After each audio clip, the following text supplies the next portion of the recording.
کی جو وظائف ہیں وہ وظائف جو میں ٹی وی پہ بتاتا ہوں کسی کے پوچھنے پہ عمومی ہوتے ہیں. وہ پوچھنے والا تو ایک ذریعہ بنتا ہے لیکن وہ عمومی ہوتا ہے کہ آپ کے اگر اسی طرح کے حالات ہوں تو آپ بالکل جو ہے وہ اس پہ عمل کر سکتے، اس پہ کوئی مذاکرہ نہیں ہے، اس کی عام اجازت ہوتی ہے.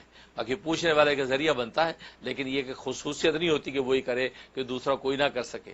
یا یہ کہ آپ نے ماں سنا کسی اور شخص کو کوئی تکلیف ہوئی، آپ نے میرا وہ وظیفہ سنا ہوا ہے، اس کی بھی میں نے اجازت دے رکھی کہ آپ آگے بتا سکتے ہیں کہ ہاں بھی مفتی صاحب ہمیں یہ وظیفہ بتایا تھا، یہ آپ یہ عمل کر لیں. تو یہ تو ایک صدقہ جاریہ ہے، اس کی میں نے عام اجازت دے رکھی ہے تاکہ میرے لیے اللہ کے ہاں جو اجر و ثواب کا ذخیرہ جمع ہو. باقی جو ہے وہ 2 وقت کی روٹی اللہ نے انتظام کر. قرآن کریم کی تلاوت جو ہے ناغے کے دنوں میں منع ہوتی ہے، لیکن باقی جو ہے ذکر و اذکار، اللہ کے اسماء کا ذکر، دروشی وغیرہ وہ ناغے کے دنوں میں بالکل پڑھ سکتی ہیں. تو کوئی بھی اسم اعظم یا حیو یا قیوم یا اللہ یا رحمان یا رحیم، اس طرح یا ذل جلالہ والاکرام وغیرہ، تو اللہ کے کوئی بھی نام اسم اعظم کے وہ ناغے کے دنوں میں خواتین پڑھ سکتی ہیں، اس میں کوئی مذاکرہ نہیں ہے. یہ پوچھتے ہیں کہ کیا مزی کے اخراج سے غسل لازم ہو جاتا ہے؟ اچھا، یہ غسل کا سوال کر رہے ہیں. ظاہر ہے کہ شرع میں شرم نہیں ہوتی تو اس لیے سوال انہوں نے کر دیا ہے، اور ظاہر ہے کہ اس جواب میں اوروں کو بھی نفع ہو جائے گا.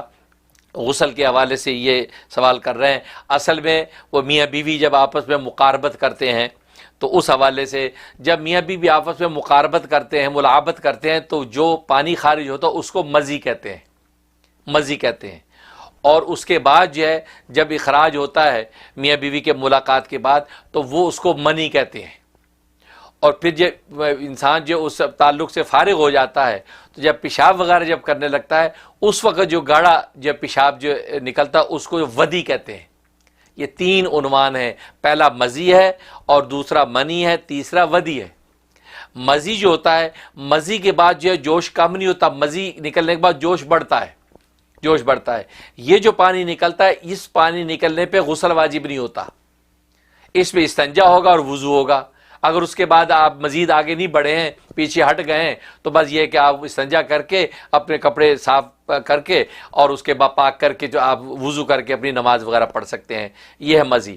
اس کے بعد منی کا جب اخراج ہوتا ہے تو منی کے اخراج پر غسل واجب ہوتا ہے، منی کی اخراج پر غسل واجب ہوتا ہے. لہٰذا اس صورت میں جو ہے غسل کرنا پڑے گا، اور بغیر اور اس کا ایک بال بھی جو ہے بدن کا اگر خشک رہ گیا تو غسل متحقق نہیں ہوگا. اس لیے پوری احتیاط کے ساتھ غسل کیا جائے گا. اور غسل کا طریقہ آپ جانتے ہیں کہ پہلے استنجا کر کے نجاست دور کی جائے گی، اس کے بعد نماز والا پورا وضو کیا جائے گا، اور پھر اس کے بعد جو ہے وہ پورے بدن پہ پانی بہایا جائے گا. تو غسل تو منی کے بعد غسل واجب ہوتا ہے. اس کے بعد ہے ودی. اب آپ نے غسل کر لیا، غسل سے فارغ ہو گئے، اب کچھ دیر کے بعد آپ نے پیشاب کیا، اب وہ گاڑھا گاڑھا پیشاب جو نکلا یہ ہے ودی. تو ودی پر بھی غسل واجب نہیں ہوتا، ودی پر بھی غسل واجب نہیں ہوتا. اس وجہ میں استنجا ہے، استنجا وغیرہ انسان کر لیتا ہے اور استنجے سے اپنے بدن کو پاک کر لیتا ہے. تو یہ حکم ہے ان تینوں چیزوں کا. لہٰذا اس کو اچھی طرح سمجھ لیں. اچھا سوال آپ نے کیا. لوگوں کو یہ ظاہر ہے کہ اس شرع میں شرم تو ہے نہیں، آپ یقیناً یہ سوالات آپ کر سکتے ہیں، لیکن یہ کہ بہرحال یہ سب کو ان سوالوں کا علم ہونا چاہیے.